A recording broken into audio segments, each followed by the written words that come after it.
یک.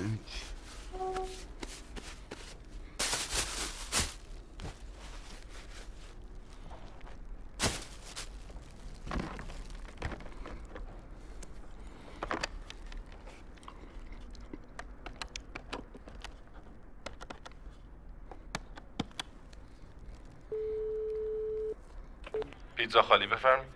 سلام. سلام. ببخشید اندی نجفی هستم. الان یه کوکتل پنیر سفارش دادم برام فرستادین. بعد الان نگاه میکنم نون خالیه با یه ذره کاهو. بعد گشتم تو پلاستیکی نام نیفته بود. مسئله نداره، الان وصلتون میکنم پیشنهادات و انتقادات. بفرمایید حرف. دست شما در نکن. سلام. سلام خانم، من یه شما دونه با کوکتل بخش پنیر سفارش انتقادات و پیشنهادات پیتزا خالی تماس گرفته اید. لطفاً تلفن خود را در وضعیت تون قرار داده و دکمه مربع را فشار دهید. سلام. سلام خانم، من یه دونه به بخش کوکتل پنیر تون سفارش دادم. انتقادات و پیشنهادات خوش آمدید.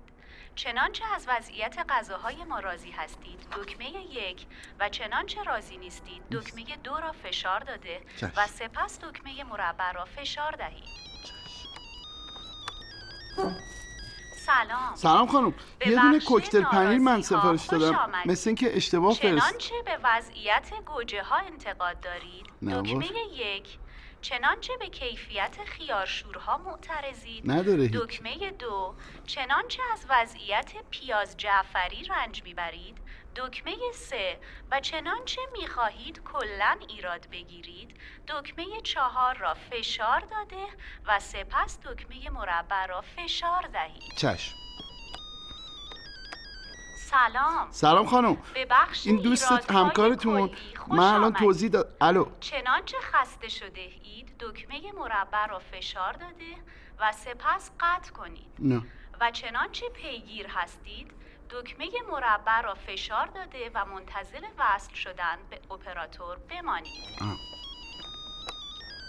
سلام. سلام خانم، به بخش ببخشید من الان به انتظار همکارتونم اپراتور توضیح خوش دادم. آمدید. گفتن که با چنانچه شما سیر شده اید الو. دکمه 1 و مربع را فشار داده و سپس قطع کنید و در صورت سیر نشد. تمایل برای ادامه روند اعتقاد 3 بار بگویید قوری ز قلم، قلم ز قوری و سپس دکمه مربع را فشار دهید.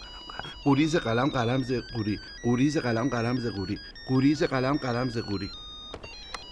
سلام. سلام خانم، همین الان دکمه عذر میخوام. مربع را میخواستم فشار دهید. مربع. سلام. سلام خانم، با ببخشید من تشکر به از انتقاد سازنده شما اشتراک جناب عالی لغو گردیده و از این پس می توانید غذایتان را از جای دیگری تهیه کرده و زهرمار کنید. حال تا هر زمان که دلتان می خواهد دکمه مربع را فشار دهید. با تشکر از تماس شما. الو.